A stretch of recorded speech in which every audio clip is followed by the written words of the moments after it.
Hinahangad ng Pilipinas ang kasarinlan at pananatilihin kong buhay ang adhikain ng aking bayan hanggang sa katapusan. Mas magandang mamatay sa digmaan kesa tanggapin ang pamumuno ng dayuhan. kung panaginip lamang ang umasa sa pag-unlad. Managinip tayo hanggang sa kamatayan. Hindi magtatagal para sa pag-ibig sa inang bayan. Waring dalang isang lihim na mensahe.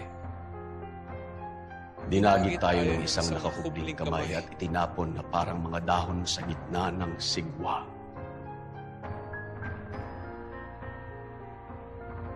Hindi magtatagal. Tayo magiging nag-aalib po yung alabok na lamang.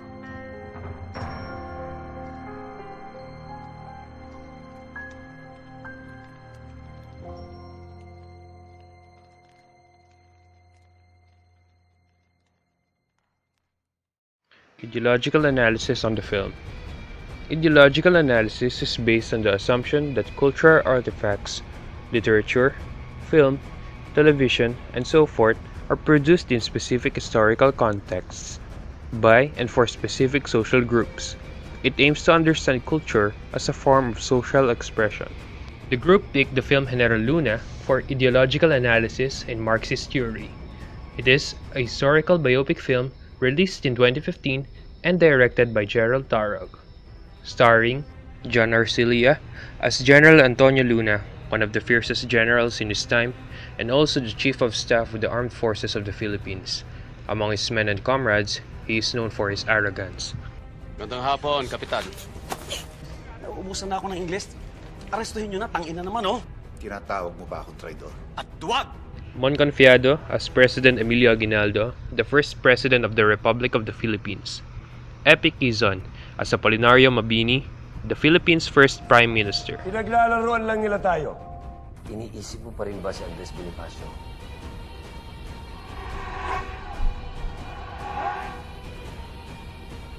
Nangangamba lang akong may kasunod pa yan. Aaron Villaflor as Joven Hernando, a youth and a writer.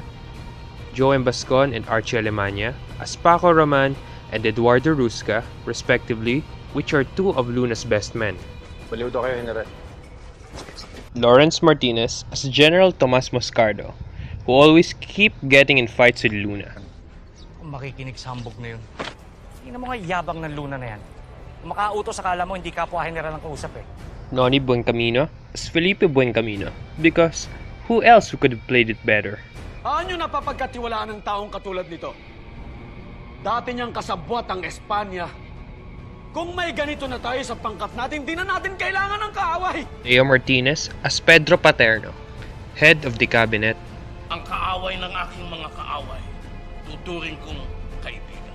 And many others. So, let's get started. Mukha ng 60. First up, hegemony. In common usage, hegemony means domination or rule by one state or nation over another. So in film, this would be the United States war against the Philippines. Gramsci's concept of hegemony describes the various modes of social control available to the dominant social group. This mode of control are the coercive control, which means it's manifested through direct force or threat force. At hindi naman ganun kalaki ang utak niya.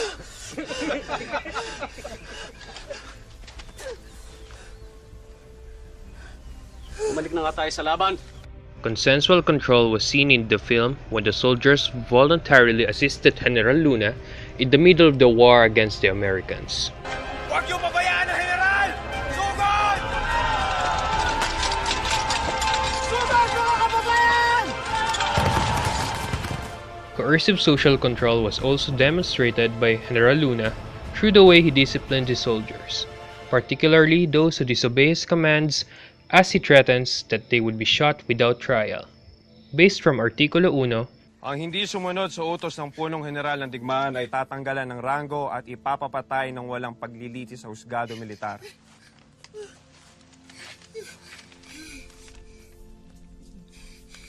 Ikaw yun, kapatid. alienation.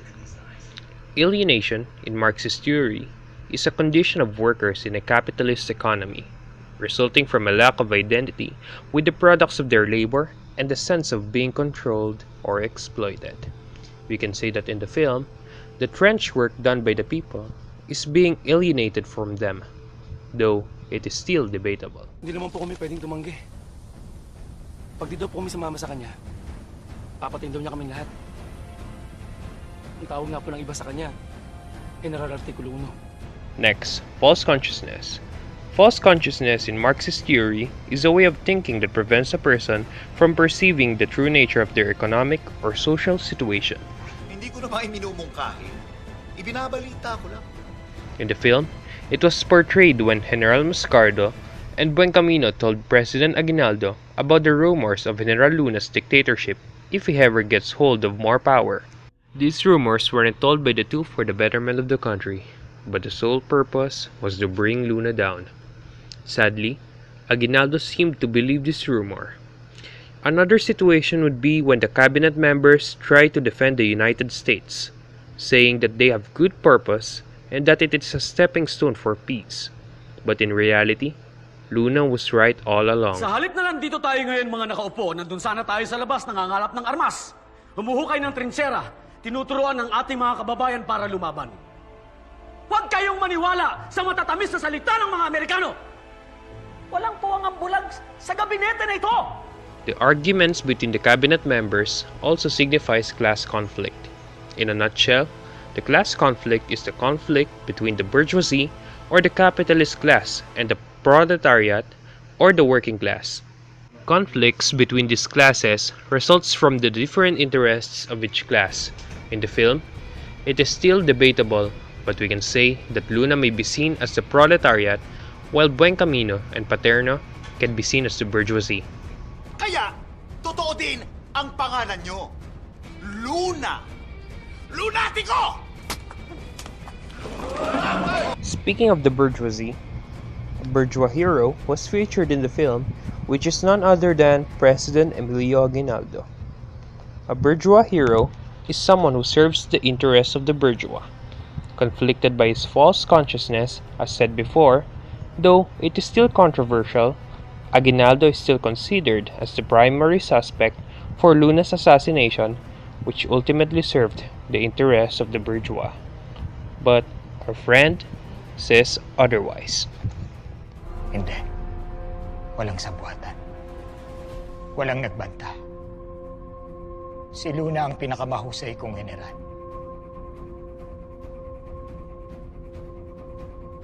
Natalo lang ako sa digmaan.